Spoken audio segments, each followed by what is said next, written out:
আপনি কিন্তু চাইলে আপনার নিকাবটা খুলে নিতে পারেন। আপনার কি কোনো সাহায্য দরকার? আচ্ছা, কথা বলতে প্রবলেম কি বলেন আমাকে। আপনি আবার আমাকে বিরক্ত করতে এসেছেন, আপনি প্লিজ চলে যান। আপনাকে দেখে অনেক বিপদগ্রস্ত মনে হচ্ছিল, তাই মনে হচ্ছিল আপনার কোনো সাহায্য দরকার। এই শহরে তো নানান ধরনের মানুষ থাকে, ভালো মানুষ খুঁজে পাওয়া খুব কঠিন। ঠিক আছে, আপনি সাবধানে থাকবেন। শোনেন, আমি আসলে বাসা থেকে পালিয়ে এসেছি। তারা আমার বিয়ে ঠিক করেছে অন্য একটা জায়গায়, আমার অমতে। বুঝতে পেরেছি, তাহলে আপনাকে কিভাবে সাহায্য করতে পারি আপনি বলুন। আপনি কি কয়েকদিনের জন্য আমার একটু থাকার ব্যবস্থা করে দিতে পারেন? আপনি একটু দেখেন না প্লিজ। এভাবে মেয়েটাকে একা রাস্তায় কিভাবে ফেলে যায়? এই প্রথম কোনো মেয়েকে দেখে এতটা ভালো লাগছে। তাছাড়া একটা মায়াও কাজ করছে। বাসায় নিয়ে যাবো। আচ্ছা, আপনি কিছু না মনে করলে আপনি চাইলে আমার সাথে আমার বাসায় যেতে পারেন। আমার বাসায় 2টা বেডরুম আছে, মাঝে মধ্যে মা গ্রাম থেকে আসলে আমার সাথে থাকে আর কি। আপনার যদি কোনো আপত্তি না থাকে তাহলে আমাকে বিশ্বাস করতে পারেন। হাতে এটাকে নানি নাকি? গ্রাম থেকে নানি রেডি আইছেন? ওয়াইফ রোশা। কি আপনার ওয়াইফ? মানে আপনি তো ব্যাচেলার, আপনি বিয়ে করলেন কবে? আরে এবার ছুটি দিয়ে যে বিয়েটা সেরে ফেললাম আর কি। আমাদের তো কিছু বললেন না। এটাই আমার বাসা, 2টা বেডরুম আছে। ওই পাশের রুমটা আমি থাকি, আর এই পাশের রুমটা মোস্ট অফ দ্য টাইম খালি থাকে। আপনাকে আমি কি বলছিলাম, আপনি ফ্রেশ হয়ে রেস্ট করবেন। আপনি বাসা গুছাতে গেছেন কেন?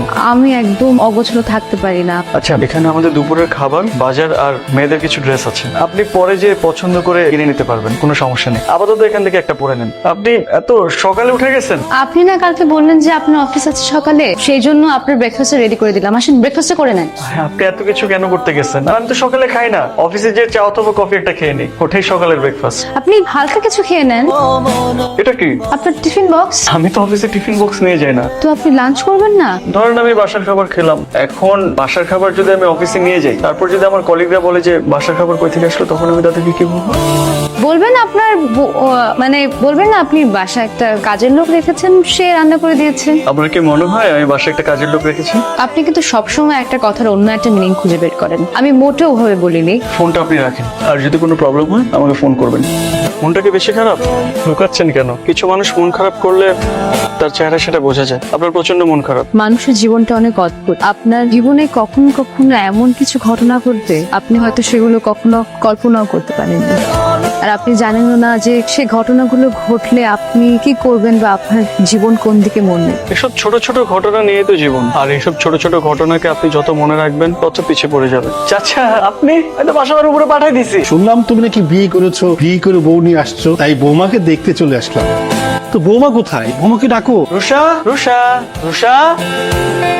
বৌমা তো দেখতে খুবই সুন্দর। চাচার জন্য চা বানিয়ে নিয়ে আসো, যাও। চাচা আপনি বসেন, আমি চা বানিয়ে নিয়ে এসছি। না না, চা লাগবে না। রাফি তোমার ছেলের মতো, খুব ভালো ছেলে। শুনলাম রাফি বিয়ে করে বউ নিয়ে এসেছে, তাই তোমাকে না দেখে আর থাকতে পারলাম না। তুমি খুব ভাগ্যবতী যে রাফির মতো একটা ছেলে পেয়েছো। আমি দোয়া করি তোমরা যেমন সারা জীবন একসাথে সুখে শান্তিতে থাকতে পারো। জায়গাটা ভীষণ সুন্দর। আমি অনেকদিন এরকম প্রাণ খুলে নিঃশ্বাস নিই না। মানুষের ডিপ্রেশনের সবচেয়ে থেকে বড় ওষুধ হচ্ছে প্রকৃতি। যে মানুষ সবচেয়ে থেকে বেশি প্রকৃতি উপলব্ধি করতে পারে, সে তার জীবনে সবচেয়ে থেকে বেশি প্রশান্তি খুঁজে পায়।